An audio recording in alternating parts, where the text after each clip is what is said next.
Basel has been my home for about 20 years now.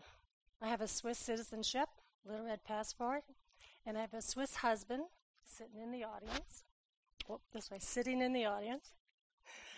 But I really remember still with intense feelings what it was like to pack up all my belongings and close down my small business, and all those tearful goodbyes to friends and family, all the preparations that were needed to move to a new country.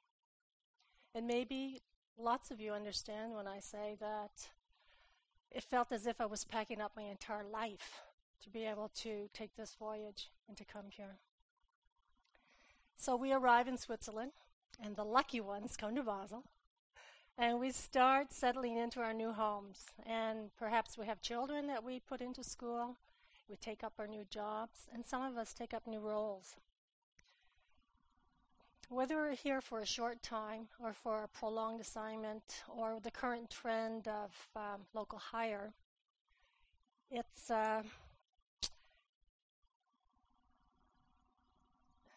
something that we have in common is that we all call ourselves expats. That's our term, that's our word. We're eager to feel at home, and at the same time we have such an anxiety about how are we going to belong? Where's that sense of belonging in these new surroundings? And with this new heightened sense of awareness, we start to look out into the community, and we reach out and we take that advice that says community involvement is one of the things that will help us to better integrate. Our backgrounds are very diverse. Even so, volunteering, the path that I chose, or the obsession that I chose, as some friends tell me, it's something that's familiar to many of us. We come from cultures where family takes care of family, and cultures where, if required or if asked, we're honor-bound to give help.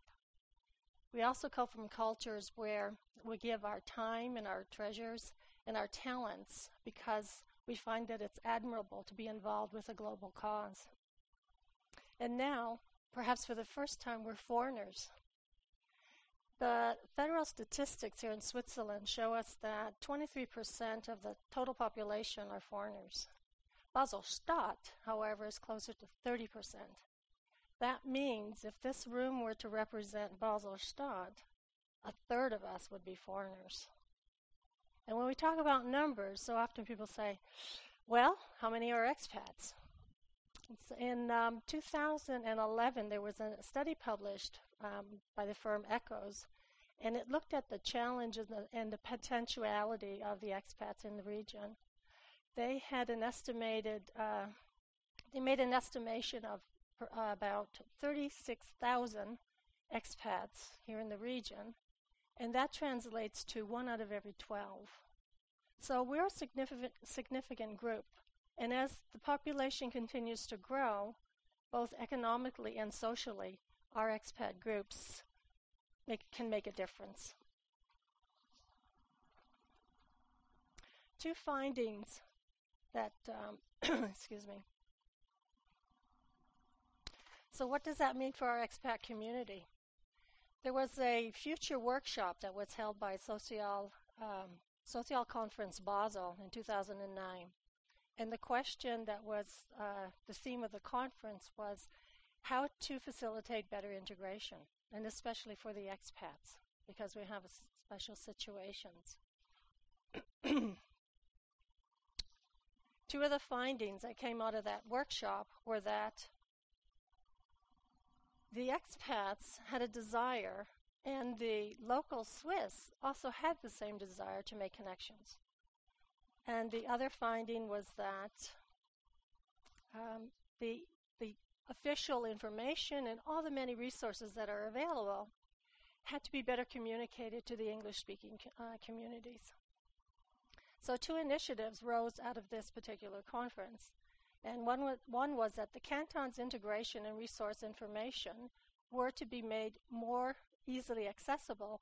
And one of the ideas was to attend and exhibit at the Expat Expos that happen every year here in Basel and across the country. The other initiative was taken up by individuals in small groups who decided that social mixers would be great.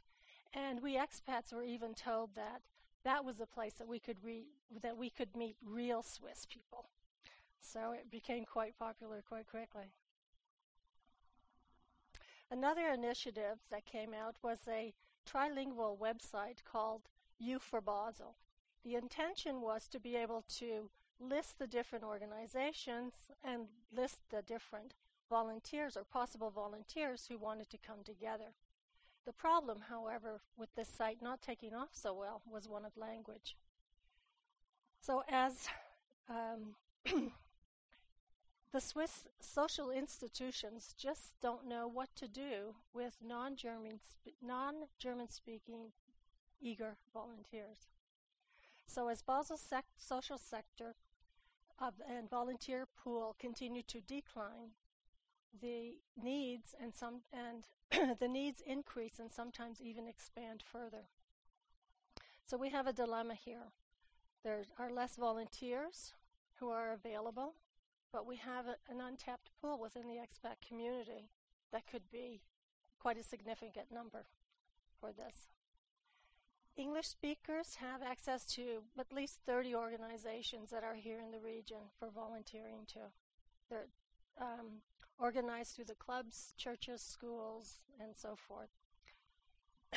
20 years ago, when I first came here, if you were breathing and willing, you could have just about any position you wanted.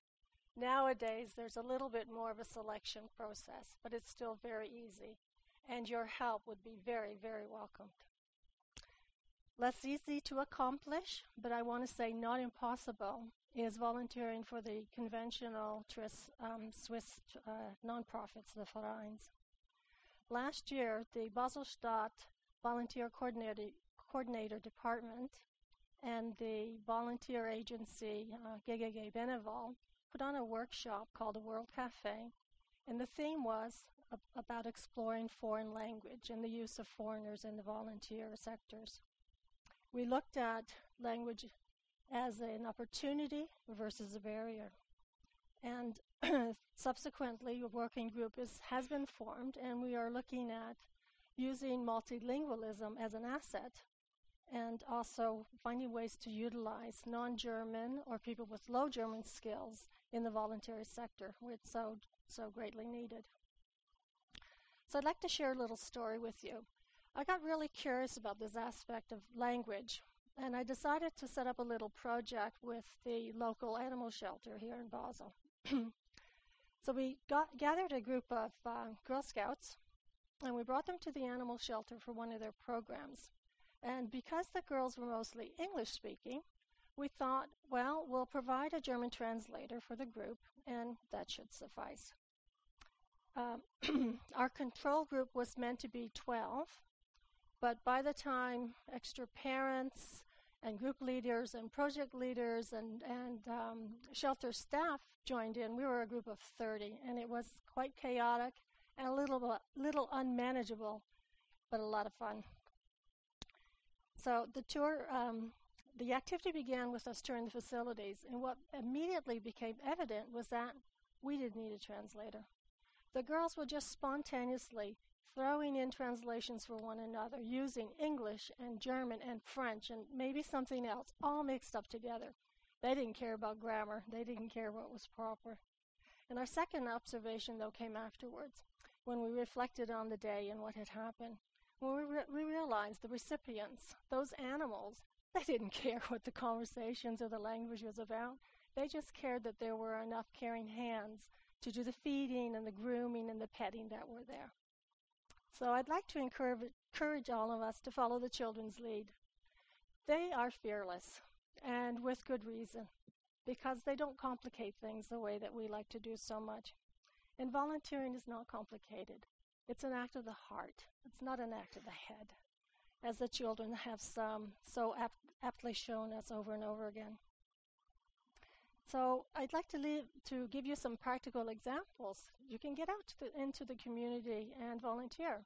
If you're an animal lover, check out the blind dog school in Auschwitz. They're looking for foster families for their career puppies. They need a year's care before they go into real training. There's also Basel's Refugee Center.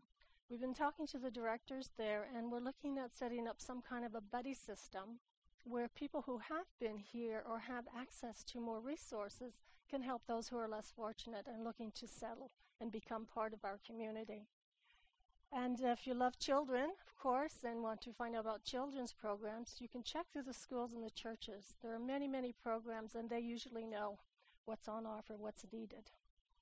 And then a plug, of course, for our expat community. Many, many, many volunteers are constantly needed, and you could join one of the boards or become one of the key volunteers there.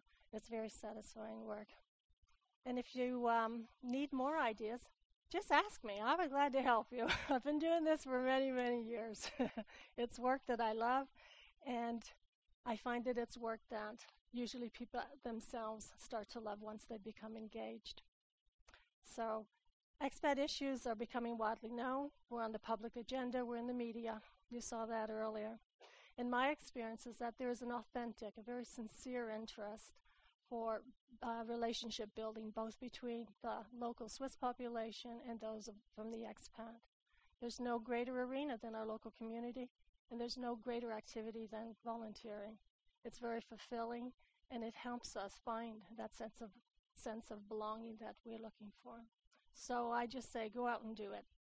Find a way, find a friend to help you, and just keep your eyes on the horizon, because there'll be many new offers coming your way that I'd like to share with you maybe another time. Thank you.